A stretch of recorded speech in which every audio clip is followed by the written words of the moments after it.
नमस्ते, आप सभी का स्वागत है मेरे चैनल में चिराग एस्ट्रोलॉजी। और हम मीन राशि और मीन लग्न वालों के लिए आज बात करेंगे राहु ट्रांजिट के इफेक्ट्स। राहु जो कि कर्क में जा रहे हैं और अभी सिंह में लियो में चल रहे हैं। तो सबसे पहले आपकी कुंडली में जहां पर 12 नंबर लिखा है और वहां पर चंद्रमा है तो आपकी राशि मीन है। और अगर चंद्रमा कहीं भी है लेकिन जन्म कुंडली का पहला जो स्थान है जहां पर 12 नंबर लिखा है, जन्म लग्न ऐसा लिखा होगा, वहां पर 12 लिखा हुआ है 12 नंबर, तो आपका जन्म लग्न मीन है, पाइसिस एंड पाइसिस एसेंडेंट। और अगर वहां पर 12 नंबर भी लिखा है और चंद्रमा भी है तो आपका जन्म लग्न और राशि दोनों मीन हुआ, पाइसिस। सो उनके लिए राहु जो है अभी 5 नंबर लिखा है वहां चल रहा है, वो 5 नंबर से 4 नंबर में आ रहा है रिवर्स, और केतु भी रिवर्स। सो वो 11 से 10 में आएगा। तो अभी क्या इफेक्ट्स होंगे? राहु 18 अगस्त 2017 18 तारीख को जा रहा है कर्क में, और पूर्ण रूप से वो सितंबर फर्स्ट वीक तक पहुंचेगा वहां। लेकिन इफेक्ट्स कभी भी शुरू कर सकता है। राहु है, राहु जाते जाते भी इफेक्ट्स देता है, आते ही देता है, एवरी टाइम एवरी मोमेंट वो कुछ भी करता रहता है। तो ये इफेक्ट्स जानना जरूरी भी है, बिकॉज राहु अभी आपके कुंडली के 6th हाउस में चल रहा है। मीन लग्न वालों के लिए, मीन लग्न वालों के लिए मोर देन 70% इफेक्ट हो सकता है। मीन राशि वालों के लिए 20-25%। अगर उनका राशि मीन है और लग्न कुछ और है तो वो लग्न वाला इफेक्ट ज्यादा समझने की कोशिश करें, ये रिक्वेस्ट है। और तो राहु आपकी कुंडली में अभी जहां 5 नंबर लिखा है वहां पर है, और 5 नंबर जो है वो कुंडली का आपका 6ठा स्थान है। ये रोग शत्रु का स्थान है, ये आपका जॉब का स्थान है, उसमें बहुत सारे परिवर्तन आए होंगे। पिछले 1.5 साल से राहु वहां चल रहा है। सो अभी पहले मैं लियो में जो राहु चल रहा है उसकी बात कर रहा हूँ। सो वो आपको बहुत सारे जॉब से रिलेटेड टेंशन और वो चीजें हुई होंगी। आपने जॉब छोड़ा होगा, फिर पकड़ा होगा, या आपको अच्छे जॉब के लिए वो ले गया होगा आपको, जो नहीं काफी टाइम से आपको दिमाग में ये चल रहा था कि ये मेरे लिए बोझ है, मैं ये क्यों कर रहा हूँ, और मुझे ये लग रहा है कि मेरी कैपेसिटी से कुछ अलग ही मैं कर रहा हूँ, मेरी जो काबिलियत है वो ये नहीं है, ये फील्ड ही नहीं है मेरा, मैं क्यों घुसा हुआ हूँ, वो आपको रियलाइजेशन हुआ होगा। एंड देन आप रियल फील्ड में जो काफी टाइम से करना चाहते हैं उस पर आप फोकस धीरे धीरे आप कर रहे हैं। दूसरा ये है कि ये 6ठा स्थान है, आपके शत्रुओं को आपने परास्त किया होगा, आपने हर उस बहस में, हर उस चैलेंज में आपने अपने आप को प्रूव किया होगा। ये आपके लिए बहुत अच्छा राहु था उस हिसाब से। और जो रोग है, जो बीमारी है, उसमें भी आपको काफ़ी चीज़ें सामने आई होंगी। ऑपरेट भी किया होगा, कुछ लोगों को ऑपरेशन करवाना पड़ा होगा, लेकिन वो क्योर हो गया होगा। तो राहु ने कुछ बीमारियों से भी आपको परिचय करवाया होगा, बट अल्टीमेटली आपको उससे बेनिफिट भी हुआ है कि हाँ भाई हुआ था लेकिन अभी ठीक हो गया। सो ये राहु 18 अगस्त तक रहने वाला है, तब तक कुछ भी वो कर सकता है। सो स्टिल वो अंतिम मोमेंट तक लड़ने वाला योद्धा है और आपको लड़ाने वाला है, ऐसा योद्धा है राहु। सो आप प्रिपेयर रहिएगा, कभी भी ये नहीं कि भाई तो क्या है, नहीं। और वो 4 नंबर लिखा है वहां पर आ रहा है। 4 नंबर जो है लिखा मीन लग्न वालों के लिए, वो आपके और राशि वालों के लिए भी, आपकी राशि से और लग्न से वो 5वें स्थान में आ रहा है। तो 5वां जो स्थान है वो प्रेम का है, विद्या का है, संतान का है, और शेयर मार्केट, लॉटरी, सट्टा, ये सब है।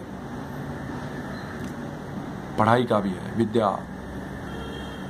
सो राहु वहां पर आएगा तो ऐसा करेगा कि सबसे पहले जिनका शुक्र यहाँ पर है, या शुक्र बिल्कुल सामने है, राहु की जहाँ दृष्टि है वहाँ सामने मंगल है, राहु जहाँ आ रहा है वहाँ मंगल है, तो वो प्रेम योग कर सकता है, प्रेम विवाह योग भी कर सकता है अगर 7वें स्थान के प्लैनेट्स की पोजीशन अच्छी हो तो।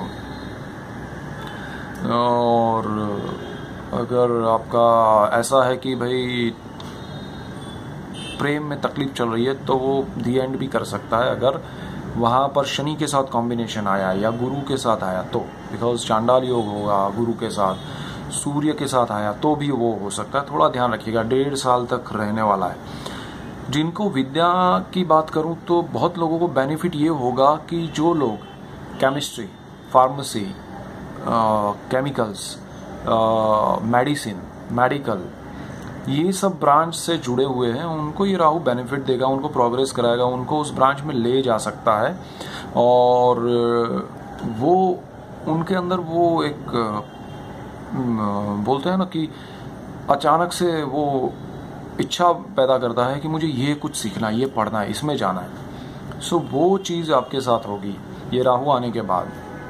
जिनको अच्छा डिग्री में नॉर्मली चल रहा है तो उनको ज़रा ध्यान रखना है कि ये ब्रेक नहीं कराए because of affairs and all that.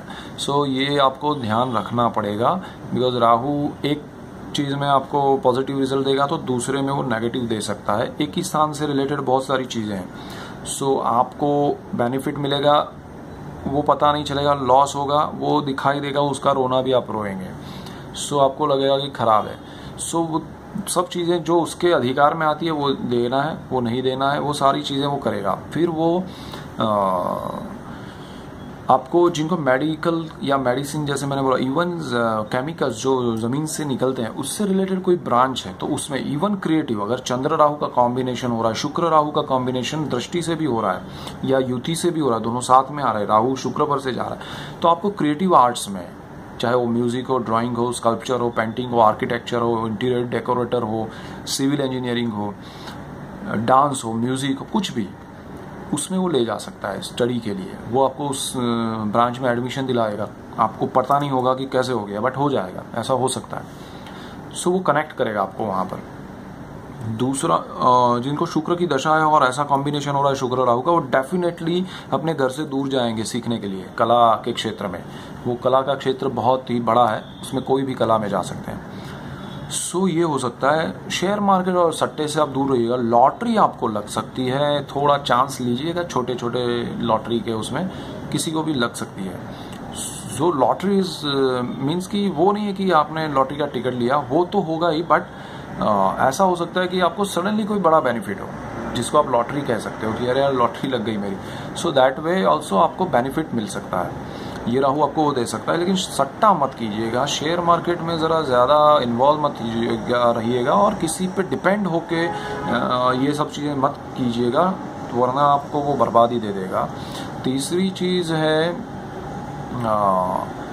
संतान स्थान। ये संतान स्थान है, इसमें राहु आ रहा है, तो जो लोग को संतान का योग है और जो खासकर जो महिलाएं प्रेग्नेंट है उनको ध्यान ये रखना है कि ये राहु 1.5 साल तक रहेगा। ड्यूरिंग दिस पीरियड आप बहुत ही केयर करें छोटी छोटी बातों में, वरना ये क्या होगा कि आपको नॉर्मल डिलीवरी होने वाली है उसकी जगह पर सीजर करना पड़े, ऑपरेट करना पड़े, थोड़ा क्रिटिकल सिचुएशन खड़ी हो सकती है। सो ये राहु में ये ध्यान रखना बहुत ज़रूरी है। मैं रिक्वेस्ट करूँगा कि आप को ये ध्यान रखना है और उससे आपको थोड़ा अच्छा क्योर मिल जाएगा सही टाइम पे।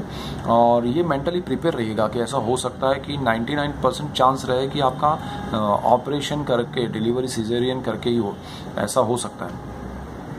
सो वो ध्यान रखिएगा। और बाकी जो है उसकी दृष्टि है बिल्कुल सामने धन स्थान पे है, तो आपका इन्वेस्टमेंट जो है किसी के बहकावे में आप पे आकर या किसी की बातों में आकर आप पैसे इन्वेस्ट मत कीजिएगा। वो पैसे आपके केतु है वहाँ पर खाएगा, वो एब्जॉर्ब कर लेगा, वो आपकी चीज़ें जो है ना उसमें आपको बड़े बड़े चांद सितारे दिखाएगा, लेकिन फिर आसमान ही नहीं होगा, ऐसा मतलब ज़मीन ही खिसक जाएगी, ऐसा कर देगा वो। तो केतु वहाँ बैठा है, राहु यहाँ से देख रहा है, तो दृष्टि में आपका लक्ष्मी स्थान आने वाला है। सो बहुत ही कैलकुलेटिव वे में किसी के बहकावे में आके मत कीजिएगा, ध्यान रखिएगा। That's it. मीन राशि मीन लग्न वालों के लिए हम केतु का वीडियो शुरू करेंगे नेक्स्ट से, कल से। So keep watching Chirag astrology. Thank you for watching. God bless you and good bye.